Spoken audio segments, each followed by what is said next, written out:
Dumela ngithobela sanibonani bhotani lotshani absheng camagwini thokoza makhosi ndlondlo zikulu bayede bethuna nazidosha nezidoshakazi zikaNonkonkwezi.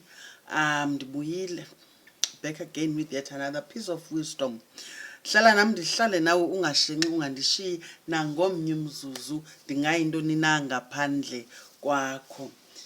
Zidwesha niseniyiqonda mos uba xa ndinqabile ayikuba kutheni bethunani suzibe khona into edla umzi.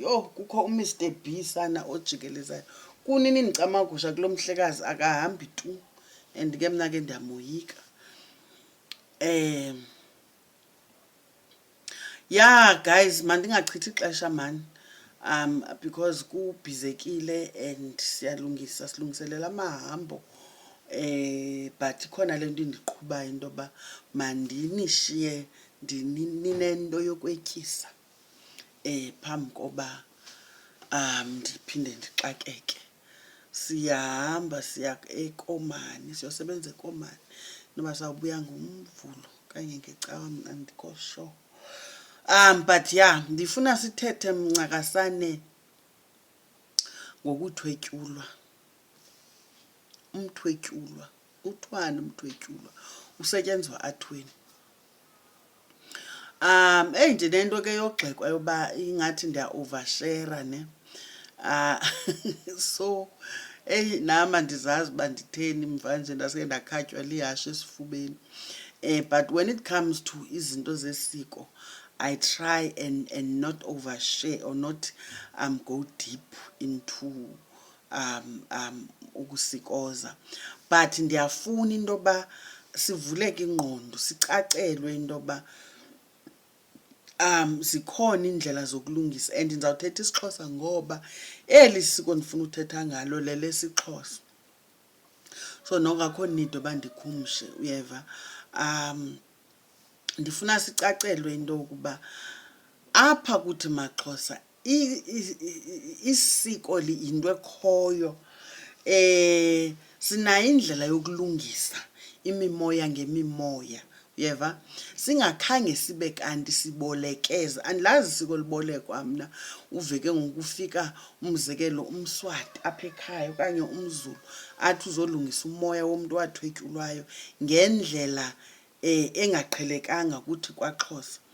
You understand? Ngoba azizudibana. Umzekelo amaSwati namaZulu nezinye iintlanga ke basebenza ngomsamo, thina sisebenza emthonyameni, uyayiva. Kuzawuba khona ukukhabana, uyayiva. Ke ngoku ndizama ucacisela nina amaXhosa, thina amaXhosa, into yokuba masingacingi into yokuba iingqinamba esinazo phakathi kwamakhaya ethu ezidinga isiko ukuze ibe kanti iyalungiseka loo ngxaki leyo, kufuneka into yoba ke ngoku siye kwezinye iintlanga ukuthi zisilungiselele. That's a fallacy. Kukucinga futshane because sicinga into yoba amaXhosa awayenzi le nto okanye awanalwazi lwayo. IsiXhosa sinzulu yaye manintsi amasiko alungiselela imeko, alungisa iimeko ezithile.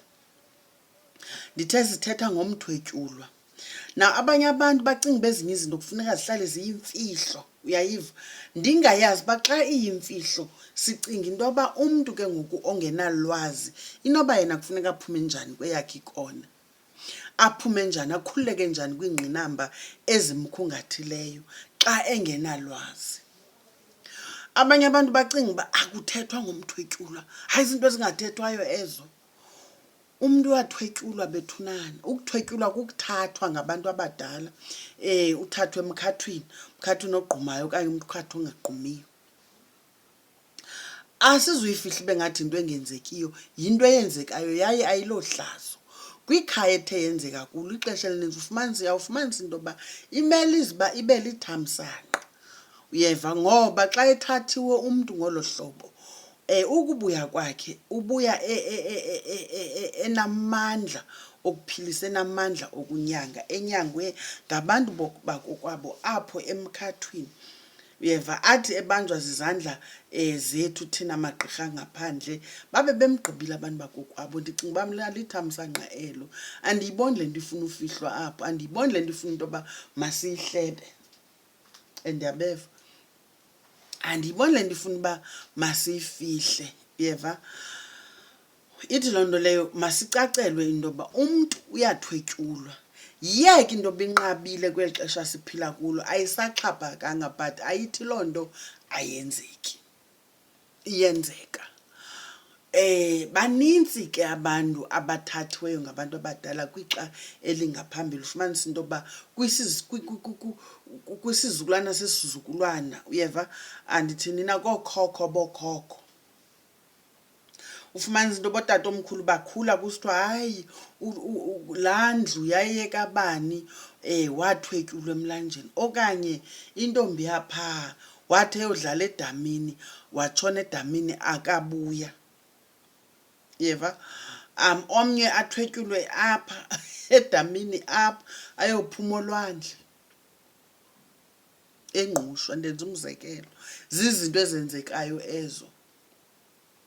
Into kunayo ke ngofumanisa into yokuba lulwazi alukho into yoba xa kunjalo ke ngoku kufuneke kuthweni. Ufike sichitha imali sisenza isiko elingelilo, akhatshwe abuyiswe umuntu othwetyulweyo ekhaya. Simkhapha simbuyisa ephi? Ubana ngabe unomzekelo unoya apha eBhofolo, kukho lo mkhathu lapha eBhofolo apha kanye ngasetawuni ngaseThawa, uyawufumanisa into yoba kukho amangcwaba apha. Besikhe sawabala besipha emkhathwini kule veki pheleyo sileli phaa, sawabala ingathi ayi-11 or 12 uba andiphazami. Ngamagqirha atshonayo athathwayo. Yenzeka loo nto leyo ngoku ndiligqirha nam ndingathathwa, akho nto ispeshal ngam, uyeva. Ndingathathwa ngoku ndiligqirha, ndingathwetyulwa. Kuyiloo nto xa usondela emkhathwini ungayi ngokuzethemba, ngoba awuwazi amandla omkhatho, awuyazi le nto ishotayo kuwe funeka ilungisiwe, uyayiva. Awuzazi buphelele okanye awuphelelanga na, and igqirha ke zange laphelela. So ungena emanzini usoyika. Abantu abaninzi bacinga uba siya ngokuzethemba, akululanga. Kodwa ke asithethi ngaloo nto.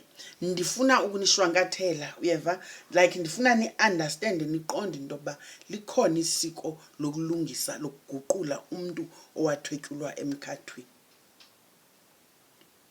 Into eyenzekayo noba ndizukungena nzulu, uyaguqulwa umntu. Njengoba ndandikhe ndathetha ngenguqulo, inkomo yenguqulo, kuguqulwa abantu mhlawumbi ababhubhele emigodini, abantu amathambo wabo esingawaziyo into yoba aphelela phi, angcwatyelwa phi. Umthwetyulwa uyaguqulwa naye. Umthwetyulwa uguqulwa ngencamazane. Aguqulelwe phi? Emkhathwini. Le ncamazane ihambe iyowela phi? Emkhathwini. Ikhaya elo lihamba negqirha ayoguqulelwa apho. Ibhokhwe incamazane yakhona ityelwa iphelele apho emkhathwini, kuguqulwa yena.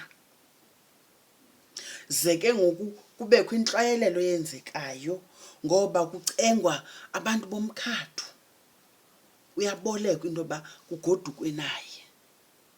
Xa kufikwe ekhaya kuwiswe incamazane yokumamkela. Emveni koko aze azinziswe ngenkomo. Iyakwazi uba ngukhokho, iyakwazi uba ngukhokhokazi.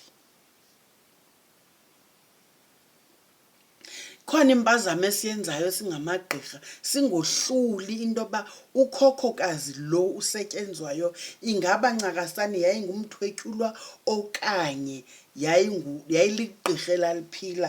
Igqirha ekufuneka ke ngokulona lichithelwe intsimbi lize ligoduswe ngenkomo. Umthwetyulwa uzamchithela intsimbi eziphi ngoba kaloku yena wathathwa engekabi nazo. Yiloo nto eguqulwa abuyiswe athini? Azekhaya. Uligqirha lasemkhathwini, kodwa ke ngoku siyamdinga phakathi kwekhaya.